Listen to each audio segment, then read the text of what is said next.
Hello. Hi everyone. Good evening. Can all of you hear me?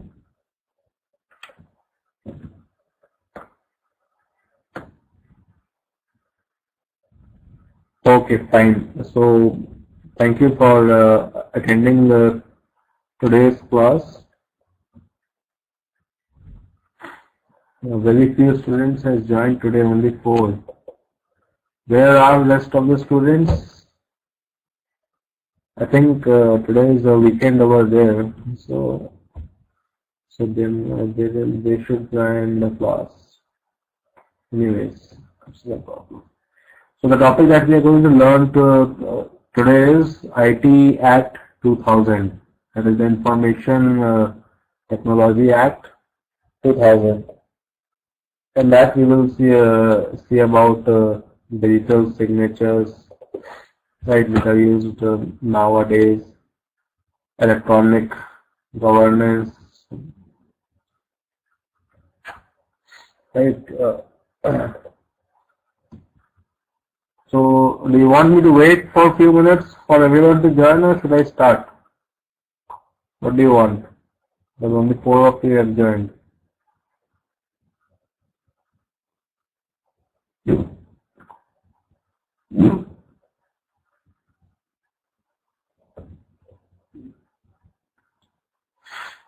Asiya, Monachan, Prabha, and Rahul. Should I start, or do you want to wait for other students to join?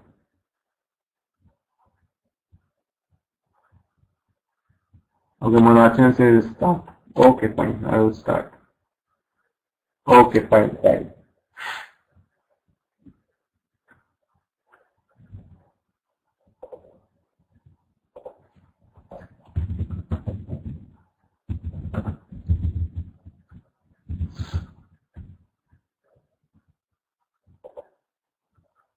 See, this IT Act was for India, right? This Act was passed in the Indian Parliament in 2000, on 17th October 2000.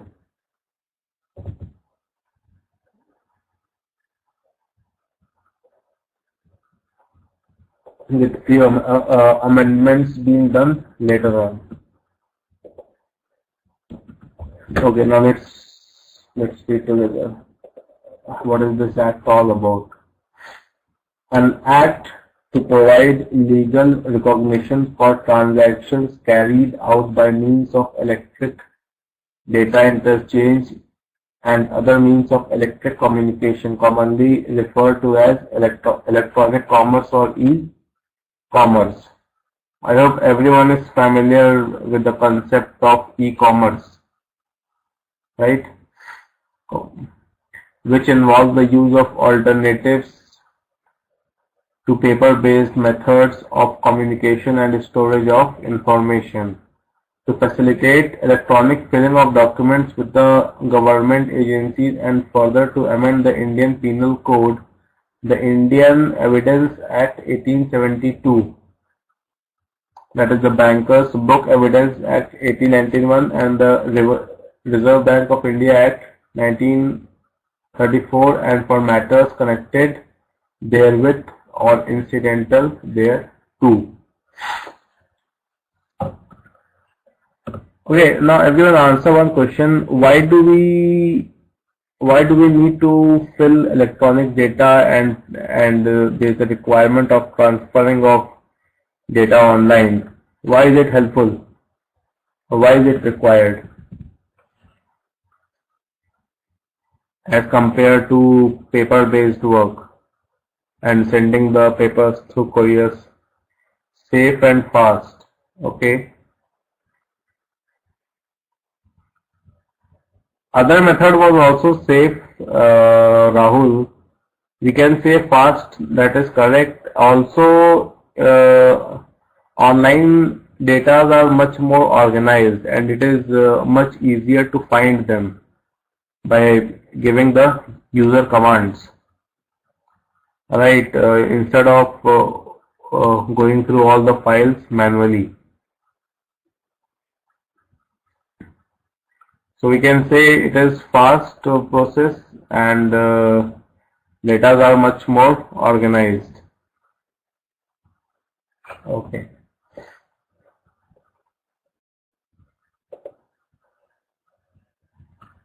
What is the objective of this Act, IT Act 2000? Number one, it seeks to add database management, yes, DBMS. So Mohammed Shaiful, good evening, how are you? Welcome to the class. Today we are studying about IT Act 2000.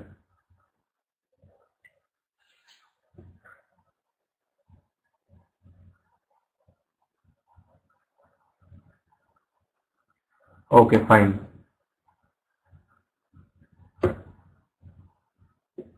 Okay, so the objective of this act, the first objective, it seeks to address two different aspects of technological revolution. The first aspect is providing legal recognition to electronic transactions and use of alternatives to paper-based methods of communication and storage, etc. So the first objective was to legalize the online transaction, all these online banking, online shopping, right, to make it legalized. Second benefit was that all the paperwork are being saved, and the organizations need not to save the data in the form of papers, in the form of files, right? So the data are stored electronically in the database. Second, regulation and control of cyber crime and other offenses. So cyber crime is also in cyber crimes we have hacking, right, or stealing of data. So with the introduction of this IT Act, the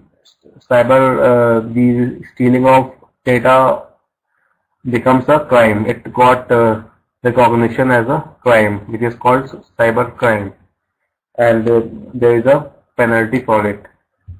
Number two, second objective, seeks to define various offences arising out of use of digital signature, and the last one lays guidelines for regulating these offences. So digital signatures are also introduced nowadays, because earlier what happened that if someone has to sign on any file and that person is living in some other city, right, then the file have to go to the other city where that person will sign the file, and it will again come back. So it is a very time-taking process. So to overcome such things, the government has introduced the concept of digital signatures. We will go through it in detail later on. So in this act we have four chapters: chapter 1, chapter 2, chapter 3, and chapter 4. In chapter 1 it describes the scope and applicability of this act and the definitions clause. In chapter 2 we have authentication using digital signatures and asymmetric crypto system. In chapter 3 we have legal recognition of electronic records and digital signatures. Last one, in chapter 4 we have contractual aspects of use of electronic records, such as attribution, acknowledgement, time and place of dispatch, and receipt. So let's go through each one chapter in detail.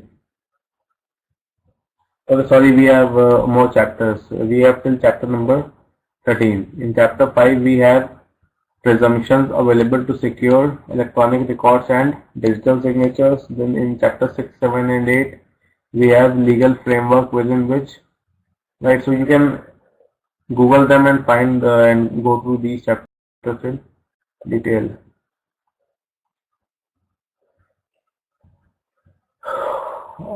Lazy, very good evening. Welcome to the class. Today we are studying about IT Act 2000. Hope you are doing good. Okay. So in chapter 2, which is in your course, we have digital signature. Now what exactly digital signature is, how it works.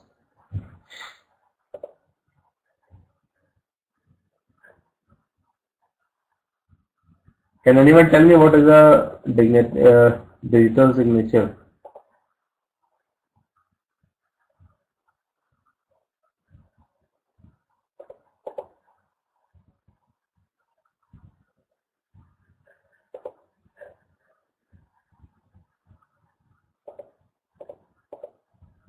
Anyone?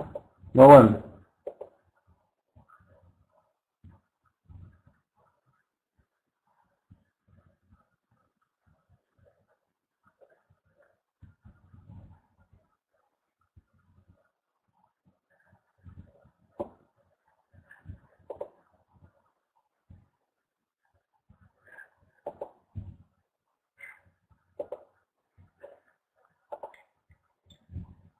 Means without being present at the place.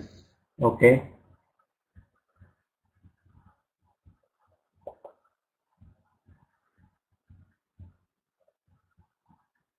See, a digital signature is used for demonstrating or showing the authenticity of a digital message or document.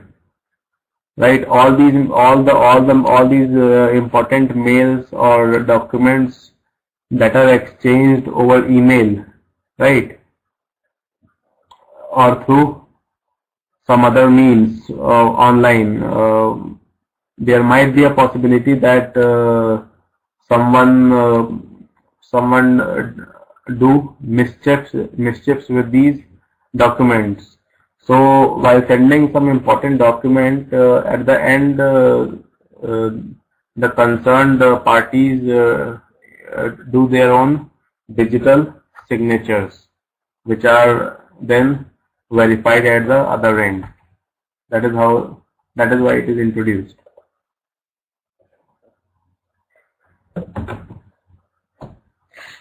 Here everyone?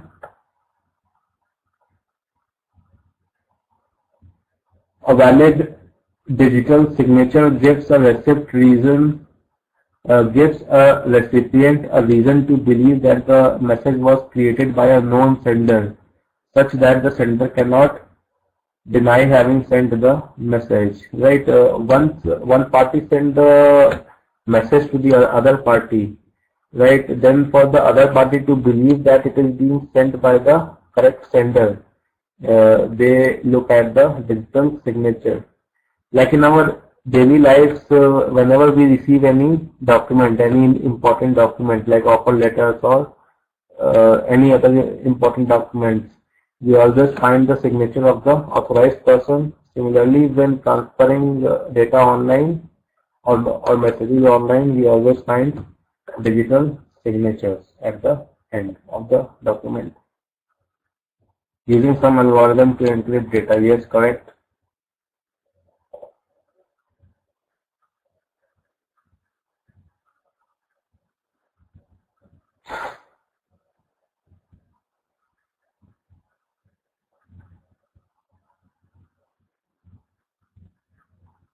So this digital signature has three algorithms. One is a key generation, other one is a signing algorithm, and last one is the signature verifying algorithm. Let me write it down.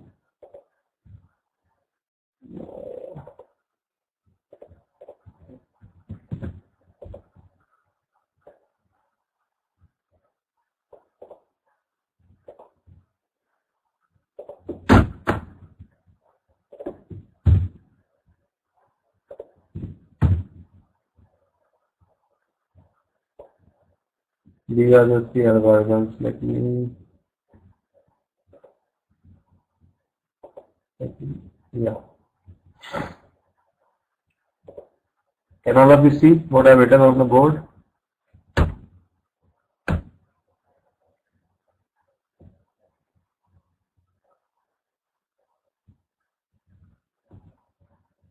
Okay. So a digital signature scheme typically consists of three algorithms. Number one, a key generation algorithm that selects a private key uniformly at random from a set of possible private keys. The algorithm outputs the private key and the corresponding public key. Number two is a signing algorithm that gives a message and a private key produces a signature. And the third algorithm is a signature verifying algorithm that given a message, public key and a signature either accepts or rejects the message claim to authenticity. Authenticity means to verify.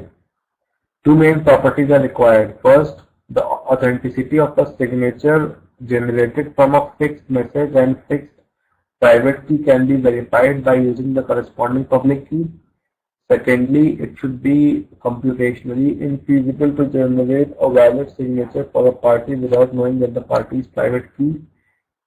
A digital signature is an authentication mechanism that enables the creator of message to attach a code that acts as a signature. Now here the signature type can be a code as well. Instead of signing it with the help of a digital pen, there can be some codes as well, right? And those codes are known to only the receiver and the sender of that message. Clear?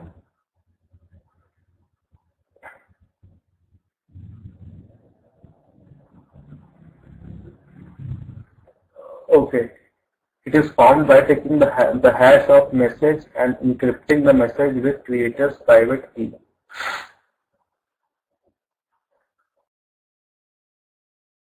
So this is about digital signature. The authentication to be effected by use of asymmetric crypto system and hash function. Now you have seen lot of times the codes like this.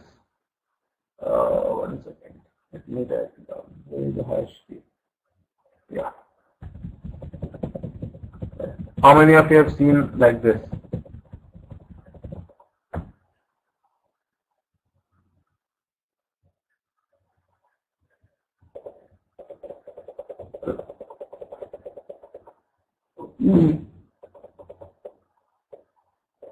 How many of you have seen like this hash? Right, so it means that the code is encrypted and it is known only to the sender and the receiver and the concerned party. Can any one of you give me an example of a digital signature? The password. Which password? There are so many passwords. Which type of password? Sonachil.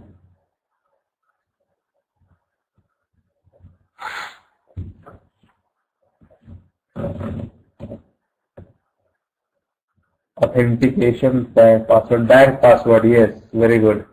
Now see, whenever you put your user ID and password for logging into your bank account from your system, right, it will work. But as soon as you log out, even after checking remembering the password option, when you log in at the next time, it will never display a password. Right, you have to enter it manually every time. Even after remembering the password by the system, it will never happen. So banking passwords are yeah, it can be hash, it can be cross, or sometimes it can be dots. Right, it can be dots like this. Like in case of these banking passwords, you'll see dots like this. Lot of black dots. Right, so they are encrypted passwords.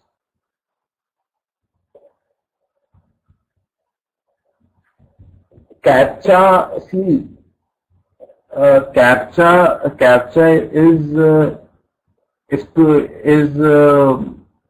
is a way of verifying that there is some human who is accessing that portal or that website, right? That is why all the time a new set of words would appear for every user. Because sometimes what happens is that people try use some programs to harm the website, right? Therefore, to keep it secure, right, the captcha keeps on changing. It is also an accessing method to any portal or website, right? So the computer verifies that the other party who is entering the ID and the password is a human, because humans only can see those words and put it in the blank box, right? So there are many people who do mischief online and try to trouble the websites, but therefore to keep it secure, they have introduced this concept of captcha. Clear?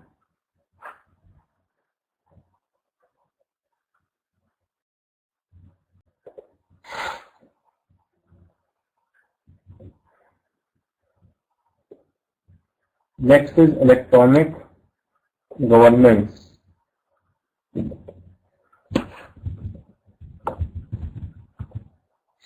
Can anyone explain me what is electronic governance?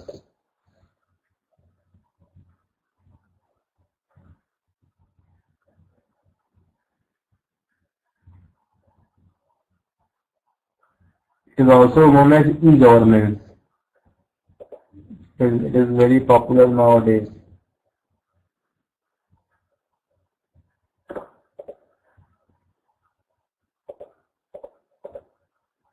Aadhaar card is an example of e-governance.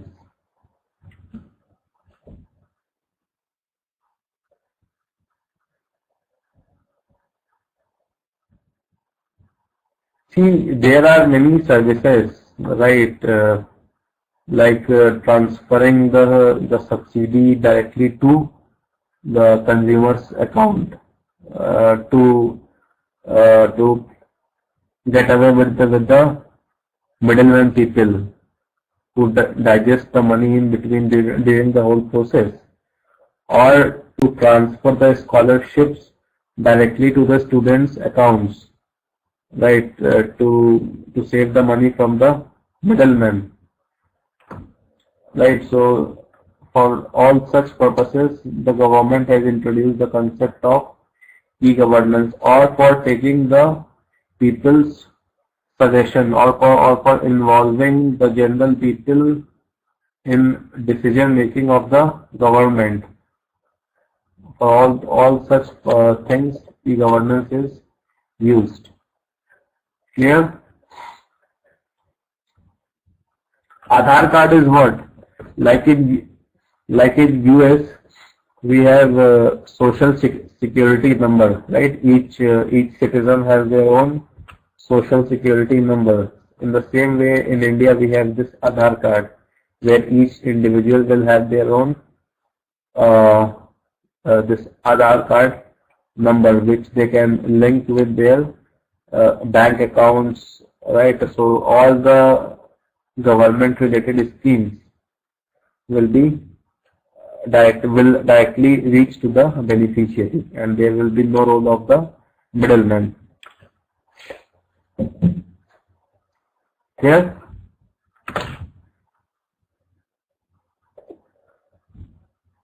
So we can say that e-governance is the application of information and communication technology for delivering government services, exchange of information, communication, transactions, integration of various standalone systems and services between the government to customer, or government to business, or government to government, as well as back office processes and interactions with the entire government framework. Through e-governance, government services will be made available to the citizens in a convenient, efficient and transparent manner. The three main target groups that can be distinguished in governance concepts are government, citizens, and business interest groups. Right?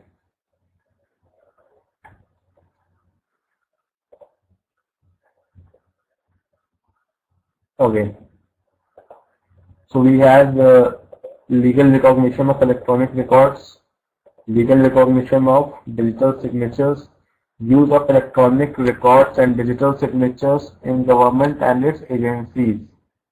The appropriate government may, by rules prescribe, the manner and format in which such electronic records shall be filed, created or issued, the manner or method of payment of any fee or charges for filling, creation or issue any electronic record.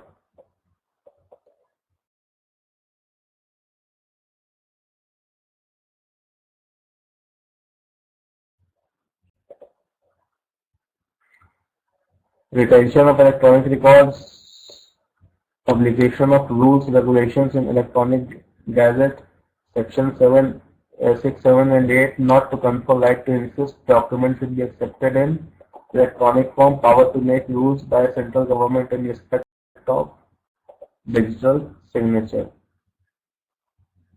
In chapter 4 we have attribution of electronic records, acknowledgement of the receipts, time and place of dispatch and receipt of electronic records.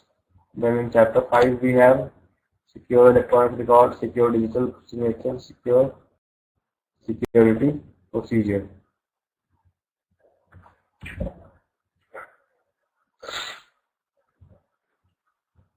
Read this thing, I'm coming in a minute, okay? Excuse me for